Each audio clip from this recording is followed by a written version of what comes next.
Bonjour à tous, bonjour Sébastien Drochon, bonjour Jacques Cheminade. Bonjour à tous. Voilà, alors on avait fait déjà un éclairage la semaine dernière sur la situation et le danger de guerre suite à l'attaque que Trump avait fait en Iran. Donc on était à deux doigts d'une guerre mondiale, beaucoup de gens se sont inquiétés. Et aujourd'hui on a l'impression que tout est revenu à la normale, qu'on est revenu dans un temps de paix. Alors qu'est-ce qu'on peut en penser? Est-ce qu'on va vers la guerre? On va vers la paix? Tout le monde prend position, mais... C'est un calme trompeur parce qu'on ne va pas au fond des choses. Certains disent Trump est un va-t-en-guerre, il a mis en danger la paix du monde. Bon, ce n'est pas vrai fondamentalement. D'autres disent Trump a soufflé le chaud et le froid, c'est un géant, il domine parfaitement les choses. C'est faux aussi. On l'entend beaucoup ça. On l'entend beaucoup chez certains aux États-Unis qui disent il domine la bourse, il domine l'armée, il va dominer le monde, il a tous les moyens. Bon. Trump en géant, hein, bon, on peut réfléchir à deux fois.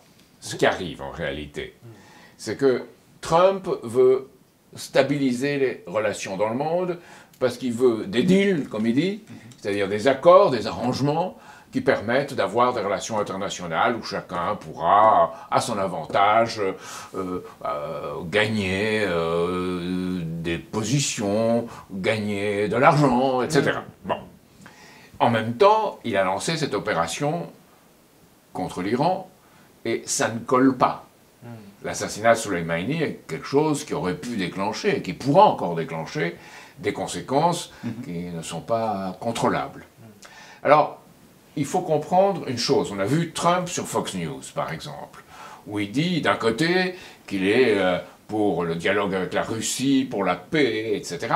Et de l'autre côté, il soutient les opérations américaines, les opérations violentes. À un certain moment, il a dit même « on bombardera le patrimoine iranien, je ne vois pas pourquoi on ne bombarderait pas leur culture s'ils nous bombardent et s'ils tuent nos hommes. » Oui, le patrimoine culturel. Carrément. Ouais, patrimoine. Oui. C'est un acte de guerre, hein, parce que les États-Unis eux-mêmes sont engagés à ne pas commettre ces actes-là. D'ailleurs, Pompeo a rectifié Trump, enfin il règne un certain désordre qui n'est pas cohérent avec la thèse que Trump contrôle tout. Bien, il y a beaucoup plus important. C'est que l'Empire britannique, c'est-à-dire la conception de la politique qui est celle de la City de Londres et de Wall Street, en profondeur. Leur politique est de maintenir des tensions dans le monde international pour pouvoir continuer à contrôler une économie qui elle-même est sous la menace d'un krach financier. Donc, ils mènent cette politique, disons, de menace constante, de guerre permanente. Il faut situer ce qui se passe entre les États-Unis et l'Iran dans ce contexte. Alors, pourquoi Trump gêne cet empire britannique? Parce qu'il a dénoncé le lobby militaro-industriel. C'est très important. Et il a dit qu'il était pour une politique d'apaisement, bien que ce qu'il fait ne corresponde pas toujours à ce qu'il dit, avec la Chine et avec la Russie. Alors, l'Empire britannique, les Anglo-Américains, comme on les appelle en France, on en parle souvent, mais... c'est tous ceux qui sont installés sur un système financier et un système idéologique qui est en fait ce qui contrôle le monde. Si vous regardez la France, par exemple, pensez Macron, eh ben non. Il y a derrière lui tout ce qu'il a mis au pouvoir, et ce sont ces intérêts-là. Alors, ces intérêts sont menacés. Tout le système financier et monétaire international peut s'effondrer à n'importe quel instant. Donc il préférerait une guerre, alors? Il préfère une menace de guerre constante, et jouer avec cela. C'est jouer avec le feu, en gros. C'est jouer avec le feu.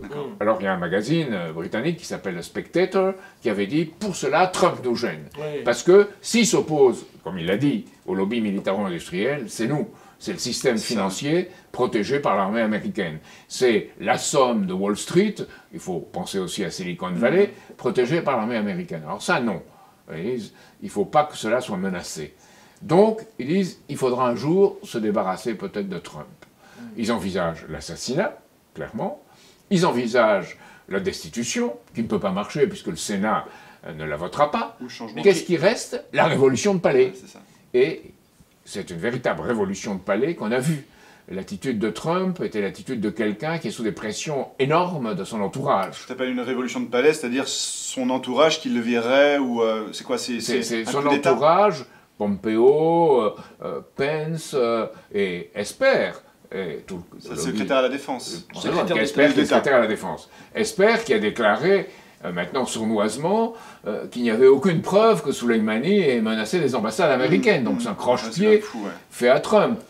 Et ça participe de la tentative de déstabilisation de Trump. Je partage l'avis de Trump, mais j'ai pas vu les preuves. Voilà. Okay. Donc, ça comme soutien, on peut rêver mieux. On peut rêver mieux. Donc, et laisser faire quelqu'un comme ça prouve que, et dire des choses pareilles, prouve que Trump ne contrôle pas tout. Un peu comme Giuliani, qui est son avocat et son proche, qui est en train de dire que l'Iran va tomber, enfin, l'Iran va se désintégrer, que l'Iran va tomber, que le département d'État devrait dire, et que Trump devrait donner l'ordre au département d'État de menacer l'Iran et de couper tous les liens économiques avec l'Iran.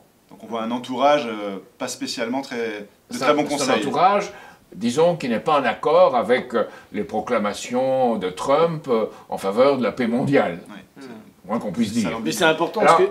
Pardon, oui, vas-y. Oui, il y a encore quelque chose dans cette révolution de palais.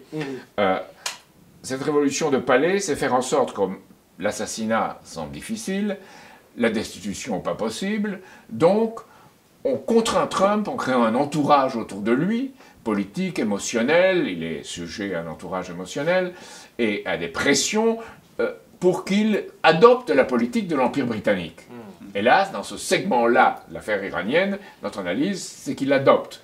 Mais il s'en retire tout de suite en annonçant que les frappes iraniennes contre les 2 bases américaines, c'est pas grave, voilà, tout va bien, on peut faire un deal, on peut discuter avec le régime. Ouais. Alors, tout ça, c'est un théâtre assez étrange, parce que on a l'impression, d'un côté, de religieux qui font passer leur croyance avant tout, et de l'autre, une sorte de docteur Folamour juché sur la bombe et qui menace. Donc c'est l'image qu'on a. C'est pas la réalité, mais c'est l'image qui est donnée. Et c'est l'image que ces milieux de l'Empire britannique veulent donner de Trump pour éviter qu'il fasse une politique contraire à la leur. Mais c'est très important ce que tu as dit, parce que The Spectator, c'est un magazine britannique. Qui appelle à la destitution, à l'assassinat ou à la révolution de palais. La révolution de palais. Ils le disent, bon, il n'appelle pas, mais ils disent il faudra bien passer par là. Un jour, peut-être. Et cette idée que finalement, le complexe militaro-industriel américain que Trump a osé dénoncer est le bras armé finalement de cette finance que, le bras armé tu dénonces depuis des années. Sans ce bras armé, cette finance tombe. Elle est liée à la fois à ce bras armé et elle est liée à Silicon Valley, c'est-à-dire à tout le lobby du numérique, de l'intelligence artificielle, etc., américain. Donc c'est cela. Par exemple, voyons la France. La France dit indépendance nationale, politique indépendante. Le ministère de la Défense, les données du ministère de la Défense sont contrôlées par Microsoft. Palantir contrôle la DGSI, la Direction Générale de la Sûreté Intérieure, et tout ce que notre armée, la logistique de notre armée est sous contrôle de ce lobby. Donc on ne peut plus être indépendant de ce point de vue-là. Il faut bien comprendre cela. Et je dirais, au Canada, on devrait savoir ce qu'est l'Empire britannique, puisque la reine d'Angleterre est toujours l'autorité supérieure du Commonwealth, en particulier du Canada. Et je pense que les Québécois ont une certaine expérience historique qui leur permet de comprendre ce qu'est l'Empire britannique. Ça, tu fais référence un peu à cette théorie du complot Radio-Québec qui dit que... Non, oui, je ne considère pas, c'est pas un des éléments de jugement, mais il est là. Il y a des gens aux États-Unis qui sont en train de dire tout va bien, tout va bien. Embrassons-nous, Folleville. Trump est un génie, il souffle le fou et le choix, il maîtrise tout, et la bourse américaine, elle va monter jusqu'à 30 000, la situation intérieure est bonne, on crée des emplois, on crée du développement. Tant pis pour les opioïdes qui tuent des gens, tant pis pour les sans domicile fixe, tant pis pour les infrastructures américaines qui tombent à l'eau. Alors on ne peut pas penser comme ça. C'est essayer de bâtir un empire sur du sable mouvant, et ça ne marche pas. Sur une coulée de boue, l'image de la coulée de boue qui emporte tout sur son passage. Si on est un peu plus chaud, il y aurait la coulée de lave. Mais... Coulée de lave, voilà, si on est plus chaud. Un volcan financier. Un volcan financier qui émet cette lave. Alors Jacques, juste une question, parce que tu as parlé plusieurs fois de l'Empire britannique. Peut-être que c'est une référence qui est peut-être un peu floue pour les gens qui nous écoutent. Est-ce que tu pourrais au moins donner, je sais pas, 2-3 références sur lesquelles les gens pourraient s'appuyer, aller regarder par eux-mêmes, lire des documents sur ce que tu appelles l'Empire britannique? Alors, souvent, on identifie l'Empire britannique au pouvoir de la City, la grande lessiveuse d'argent sale du monde.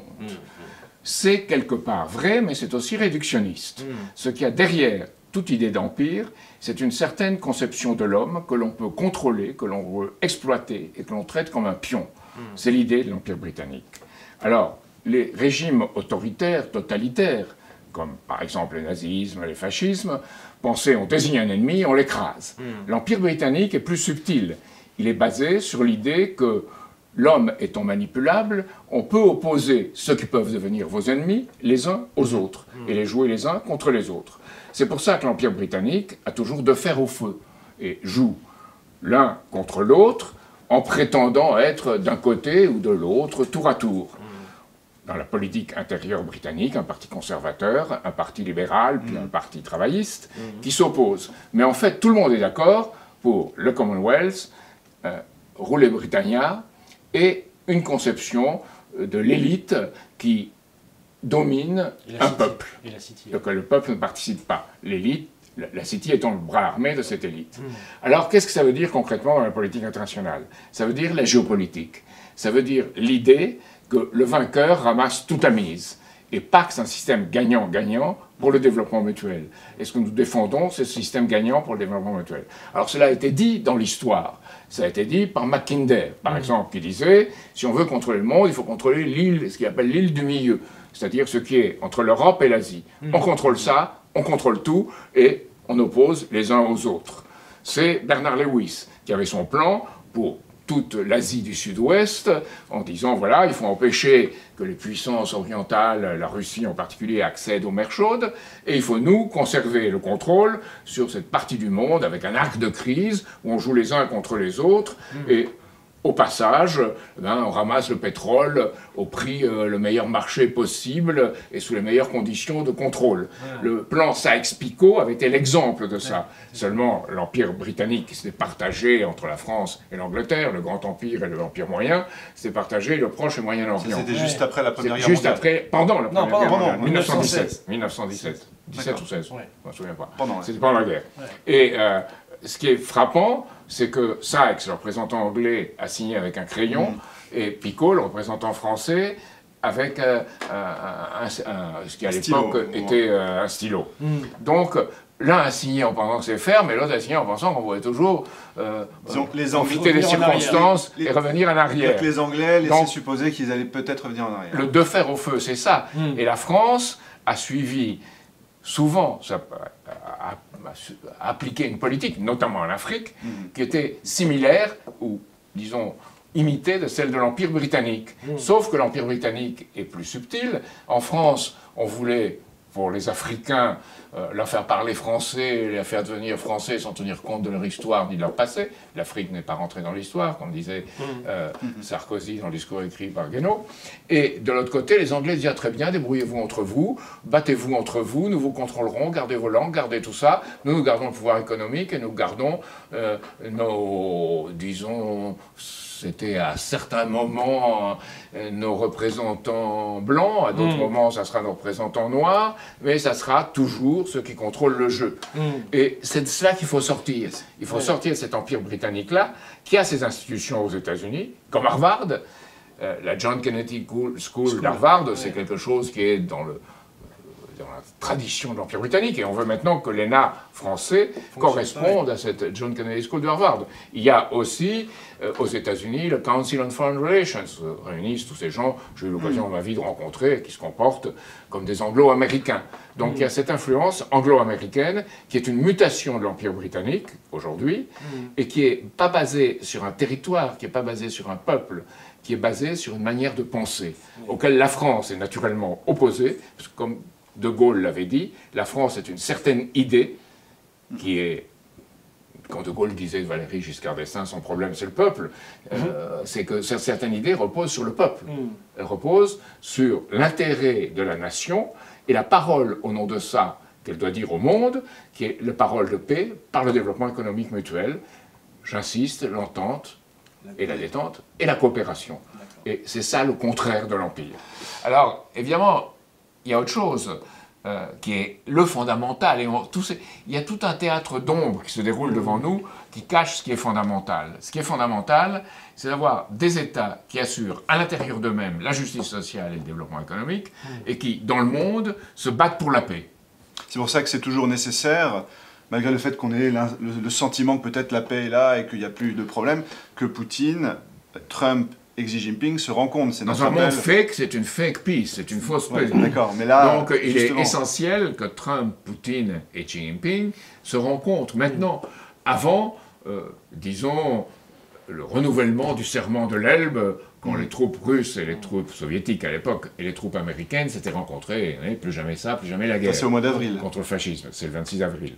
Donc voilà, alors il faut faire quelque chose avant. Il faut que cette réunion, elle est d'urgence, parce que même si on considère que Trump peut contrôler certaines choses, il est loin de contrôler tout, et les autres non plus. Il y a une sorte de dynamique qui se crée, ce qu'on a appelé la marche des somnambules, qui se crée si on ne résout pas ce problème économique, financier, et si on ne fait pas un développement économique du monde. Et c'est ce développement économique, ce développement mutuel, ce que les Chinois appellent un système gagnant-gagnant, inclusif, constructif, consécutif, etc.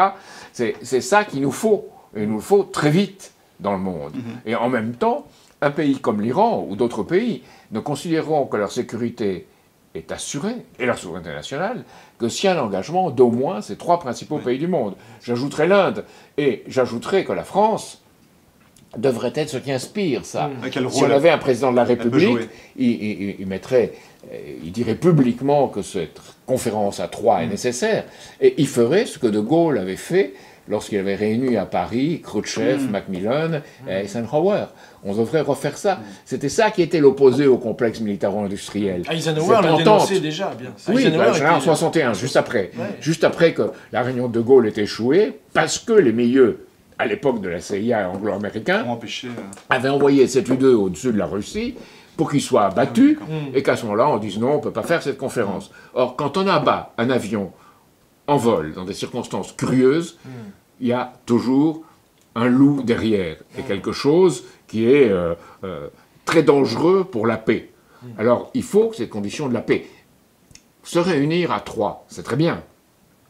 Que la France joue un rôle pour que cela ait lieu, et qu'elle joue un rôle aussi dans cette réunion. Oui, mais pour cela, il faut avoir un projet, et il faut lutter contre ces intérêts financiers qui aillent à leur rencontre. Un projet, c'est un projet où on investit dans les infrastructures, dans les technologies de pointe, dans l'énergie du futur, dans tout ce qui permettra d'ouvrir les portes du XXIe siècle. Ça suffit pas qu'ils se Aujourd'hui, on est en train de les fermer, ces portes du XXIe siècle. Il ne suffit pas qu'ils se réunissent, il faut qu'ils aient ce que De Gaulle appelait la détente, l'entente et la coopération. C'est le contraire de l'Empire britannique. D'ailleurs, les Anglais ont tout fait pour détruire De Gaulle, parce que De Gaulle défendait cela. Alors leur opposition à Trump, c'est que Trump pourrait peut-être défendre cela, et c'est là que nos amis américains mettent la pression sur l'administration américaine, sur la présidence, pour que Trump fasse cela. Trump est le président des États-Unis.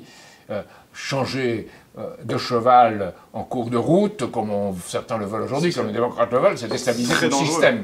Donc il faut quelque chose qui fasse qu'une politique positive puisse apparaître, de la part de ces 3 principaux pouvoirs du monde. La France joue un rôle de médiateur, de catalyseur, d'inspirateur dans cette situation. Et il faut aussi qu'on puisse assurer, donc je l'ai dit, la sécurité aux principaux pays. L'Iran n'admettra pas un accord qui ne serait pas signé ou contre-signé par les 3 principaux pays qui assurent sa sécurité.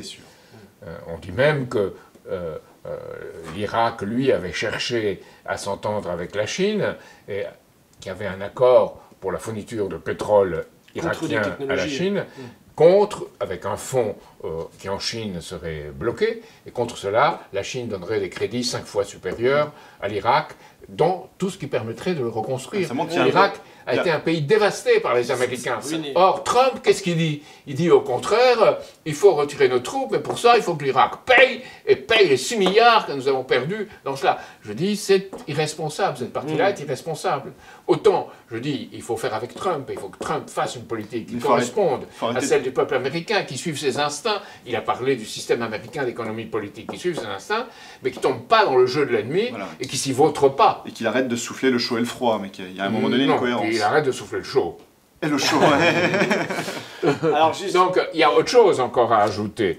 C'est que c'est la conception de nation qui n'est plus celle des années 50 et 60. Elle n'est plus celle du moment où De Gaulle réunissait les 4 à Paris et où cette conférence échouait à cause du lobby anglo-américain. Il faut absolument qu'il y ait une conception de la nation qui soit celle qui correspond aux objectifs communs de l'humanité. C'est la nation du XXIe siècle. On avait discuté longuement avec Lyndon LaRouche, et c'est ce qu'a rappelé El Gazep LaRouche, qui est président de l'Institut Schiller aujourd'hui. Et c'est ce que moi-même j'ai toujours défendu. Cette conception d'une nation, et que défendait Charles de Gaulle quand il disait, pendant la guerre, pendant la Deuxième Guerre mondiale, la contribution de la France manque au monde, mais cette France s'est faite grâce à tout ce qu'elle a pu assimiler de l'extérieur, qui lui a permis de développer sa propre participation dans les affaires du monde et avoir toujours son mot à dire. Le pacte séculaire avec la liberté du monde. Donc c'est ça. C'est ça qu'il faut qu'on retrouve. Et on parlait d'ailleurs à l'époque de concert des nations, comme un orchestre, avec un concert des nations qui jouent ensemble une même partition. Il y a cette idée un peu musicale. Ce concert des nations doit correspondre à ce que Jean Bodin appelait au XVIe siècle, à une politique intérieure, l'accord de discorde. Et ce qu'à un niveau supérieur, le grand philosophe et théologien Nicolas de Cuse appelait la coïncidence des opposés. Quelque part, les gens nous diront « Ouais, mais vous rêvez, vous avez Poutine, Xi Jinping et Trump ensemble, mais alors là, c'est pas possible. » Si on pense qu'il y a un destin supérieur de l'humanité dans lequel des opposés peuvent s'entendre en passant à l'étage au-dessus, pas en restant comme des comptables à négocier des affaires petites. Et là, je dois dire aux Français quelque chose qui est essentiel. On ne peut pas assurer une place dans l'ordre du monde. On ne peut pas avoir des choses à dire si on a à l'intérieur de son pays une politique d'injustice sociale et qu'on laisse vendre son industrie à la découpe en même temps. La justice sociale, c'est le début d'une position qui nous rende crédibles dans le monde. Merci beaucoup, Jacques. Voilà, on reviendra la semaine prochaine comme d'habitude. Merci à tous de partager cette vidéo. La précédente a été énormément partagée. Sachez aussi que demain, nous ferons une journée de mobilisation internationale. C'est-à-dire qu'il y aura des choses en France, en Europe, aux États-Unis, pour appeler à ce sommet entre les 3 grands chefs d'État de Russie, de Chine et des États-Unis. Donc si vous voulez en savoir plus, vous pouvez nous contacter sur le site solidaritéetprogrès.fr et vous trouvez également plein d'autres choses pour vous mobiliser parce que comme l'a dit Jacques, il faut aussi se battre contre l'injustice sociale dans notre pays qui redonnera la place à notre pays dans le monde. Donc merci à tous, on se retrouve la semaine prochaine et pour un nouvel éclairage, bonne semaine à tous.